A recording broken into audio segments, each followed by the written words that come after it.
Missing കേസായാണ് തുടങ്ങിയതെങ്കിലും അതിന് പിന്നിൽ ഒരു വധശ്രമം കൂടിയുണ്ട്. അതുകൊണ്ട് സത്യം എന്താണെന്നും ആരാണ് കുഞ്ഞിനെ കൊണ്ട് കളഞ്ഞതെന്നും നമുക്ക് അറിഞ്ഞേ പറ്റും. ഞങ്ങൾ മോളോടൊന്ന് ചോദിക്കട്ടെ. സർ, അത് എന്തെങ്കിലും പ്രശ്നമുണ്ടോ? സാർ ചോദിച്ചോളൂ, എനിക്കും അതറിയണം. ആ മോളെ ആരാ തട്ടിക്കൊണ്ടുപോയെന്നറിയാമോ? തട്ടിക്കൊണ്ടുപോയോ? മോൾ എങ്ങനെയാ കിണറ്റി വീണത്? അറിയില്ല. മാളുവിന് ഒന്നും ഓർമ്മയില്ല സർ. ഞാനതാ ആദ്യം പറയാൻ വന്നത്. പിന്നെ സാറ് ചോദിക്കുമ്പോ എന്തെങ്കിലും ഓർമ്മ വന്നാൽ നല്ലതാണല്ലോ എന്ന് കരുതിയാ ചോദിച്ചോളാൻ പറഞ്ഞത്. ആ ഡോക്ടറിനെ ഇങ്ങോട്ട് വിളിക്കൂ.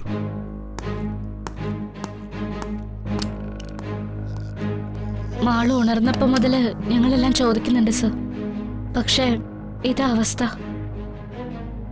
ഒരു അപകടമോ അത്യാഹിതമോ കുറ്റകൃത്യമോ സംഭവിച്ചാൽ അതിന്റെ പല വശങ്ങളും ചിന്തിച്ചിട്ട് ഒരു തീരുമാനത്തിലെത്താൻ പറ്റും.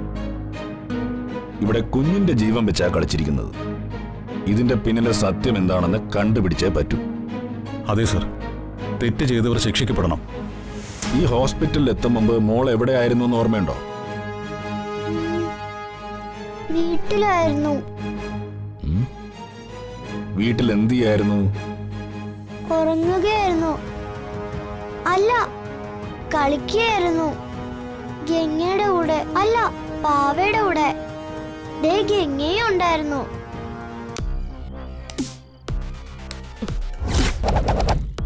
നകുൽ, മാളുവിനൊന്നും ചെയ്യരുതെന്ന് നിന്നോട് 100 തവണ ഞാൻ പറഞ്ഞതാ. പക്ഷേ നീ പിന്നെയും അത് മറന്നാ പ്രവർത്തിക്കുന്നേ. ഇതിപ്പോ ഞാനായിട്ട് തട്ടിക്കൊണ്ടുപോയി അവളെ ഒന്നും ചെയ്യാൻ ശ്രമിച്ചതൊന്നും അല്ല. പോലീസുകാരുടെ കയ്യിൽ നിന്ന് രക്ഷപ്പെട്ട് ഓടി വന്ന എന്റെ മുന്നിലേക്ക് അവളെ ഒന്ന് വീണതാ. പിന്നെ ആ കുരിപ്പിനെ കണ്ട അറിയാതെ എന്റെ രക്തം തിളയ്ക്കും. അവളെ ഒറ്റയടിക്ക് തീർക്കാൻ തോന്നും. അത്രയ്ക്കും ദ്രോഹം ആ മൊട്ടയെന്ന് വിരിയാത്ത കുട്ടിപ്പിശാച് എന്നോട് ചെയ്തിട്ടുണ്ട്.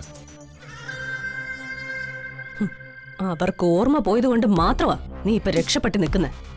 അല്ലെങ്കിൽ മാളുവിനെ തട്ടിക്കൊണ്ടുപോയി കൊല്ലാൻ ശ്രമിച്ചു എന്നുള്ള കേസും കൂടി നിന്റെ തലയിൽ വന്നേനെ. എന്റെ കിരീടത്തിൽ പൊന്തൂവലുകളായി ഇനിയും കേസുകൾ നിറയട്ടെ ശ്രേയ. പരോളിലിറങ്ങി എന്നെ ദേവയാനിയുടെ വധശ്രമത്തിന് അറസ്റ്റ് ചെയ്തിട്ട് ജയിലിന്റെ കവാടത്തിൽ എത്തിക്കാൻ പോലും പോലീസുകാർക്ക് സാധിച്ചിട്ടില്ല. അതുകൊണ്ട് ഇതൊന്നും എനിക്കൊരു പ്രശ്നമല്ല. അങ്ങനെ ഉറപ്പൊന്നുമില്ല. മാളുവിന് ഓർമ്മ വന്ന അവള് നിന്റെ പേര് പറഞ്ഞ ഉറപ്പായിട്ടും പോലീസ് നിന്നെ പൊക്കും. അല്ലെങ്കിൽ മഹേട്ടൻ നിന്നെ പൊക്കും. അങ്ങനെ എന്നെ മാത്രമായിട്ട് ആരും പൊക്കില്ല ശ്രേയ. ഞാൻ പെട്ടാൽ നീയും പെടും. നിന്നെ ഞാൻ പെടുത്തും. വേണ്ട നകുൽ, ആവശ്യമില്ലാത്ത ഭീഷണിയൊന്നും വേണ്ട. ഞാൻ ഭീഷണിപ്പെടുത്തിയൊന്നുമല്ല, ഉള്ള കാര്യം പറഞ്ഞത്. അതുകൊണ്ട് ഞാൻ പിടിക്കപ്പെടാതിരിക്കേണ്ടത് നിന്റെ കൂടി ആവശ്യമാണെന്ന് നീ മനസ്സിലാക്കണം. എന്നെ ആരും പിടിക്കാതിരിക്കാനുള്ള മുൻകരുതലുകളും സഹായങ്ങളും നീ തന്നെ എനിക്ക് ചെയ്തു തരണം.